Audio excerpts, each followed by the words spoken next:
Good morning. I'm sitting in the backseat of a Porsche and I'm comfortable and my butt is warm because I have a seat heater and I'm not in an SUV. I'm in Porsche's first ever sedan, the Panamera. But Porsches aren't really for sitting around, they're for driving, so let's go drive the Panamera.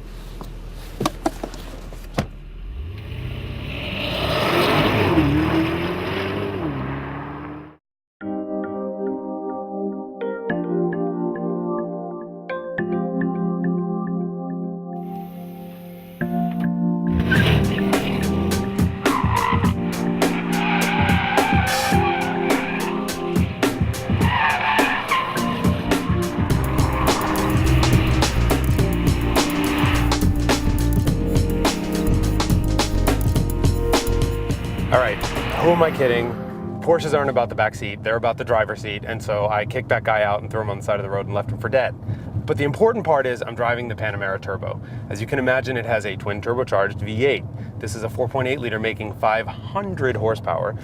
Puts all the power down to all four wheels, so no big smoky burnouts and sideways slides and stuff like that. And it does it with a twin clutch transmission, a 7-speed. And the beauty of this transmission is that it's really fast off the line, but also really good at high-speed cruising. The engine's turning really slowly on the highway, so it's much quieter. It is 700 pounds lighter than some of its competition, and some of that has to be sound deadening. But at the end of the day, it is a Porsche. It's probably not supposed to be a big, soft, cushy, quiet sedan.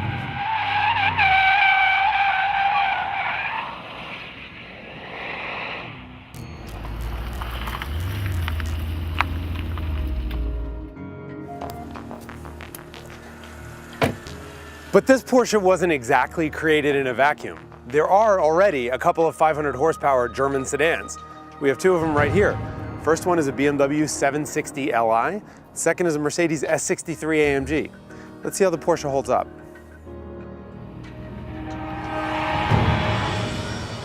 BMW started all this insanity with putting a V12 in a 7 Series about 20 years ago.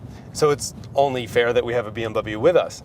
Normal V12s just aren't good enough anymore. BMW hung two turbochargers on this 6-liter V12.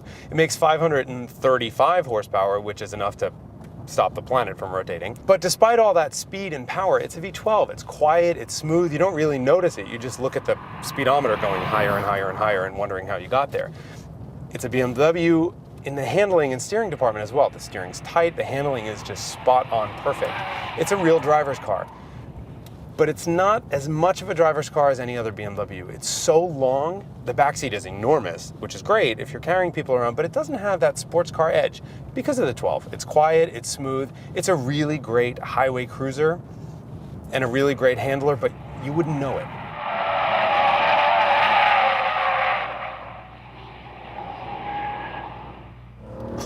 Did you hear that? I have to do it again. Oh, that's not a V12.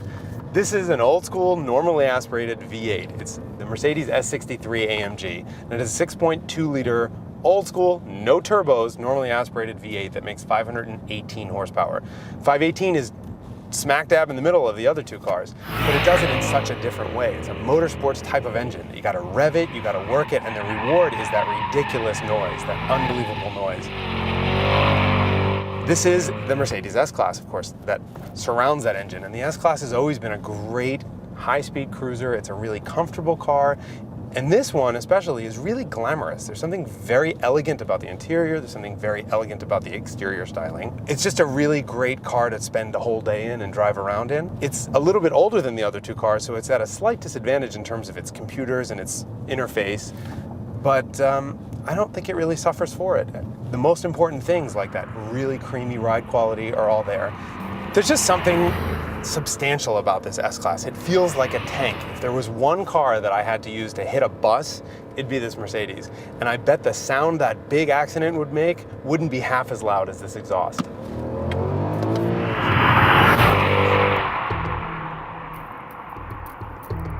Okay, so we have three sedans here that all cost within, I don't know, $3,000 of each other. These three cars cost the same, they have the same amount of horsepower, they're very similar in a lot of ways, but in reality they're very different. The Porsche is the new kid on the block, and it has a couple of things that the others don't.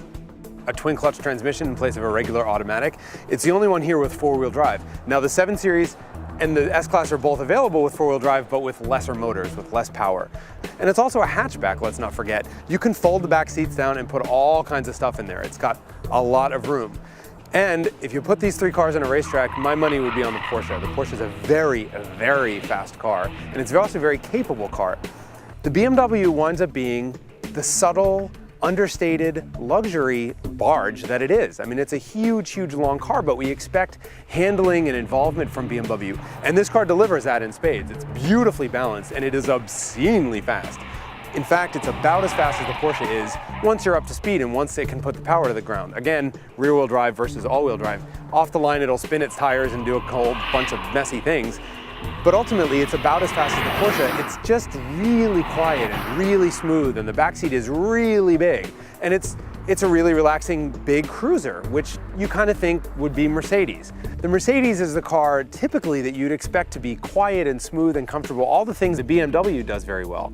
But this is an AMG badged S-Class, so we do expect a little bit more driver involvement, and you get a lot of it. The S63 does all of the same things well that a regular S-Class does really well. It's a glamorous car, there's a big sense of occasion when you're driving it, the interior is stunning, it rides like a tank, so smooth and so quiet. And then you start the engine and there's this huge amount of noise and the power delivery is unbelievable, and it winds up putting a bigger smile on your face than either of the other two cars do, just because of the sound and the vibration and the experience and the whole thing. It may not be as fast as the other two cars, but if I had to choose the one that I think does the best job of coddling its passengers and also being really, really exciting to drive, it's the Mercedes. All right, that's a wrap, guys. But you know, who put this coffee cup here? I cannot believe you guys are littering here. Thanks.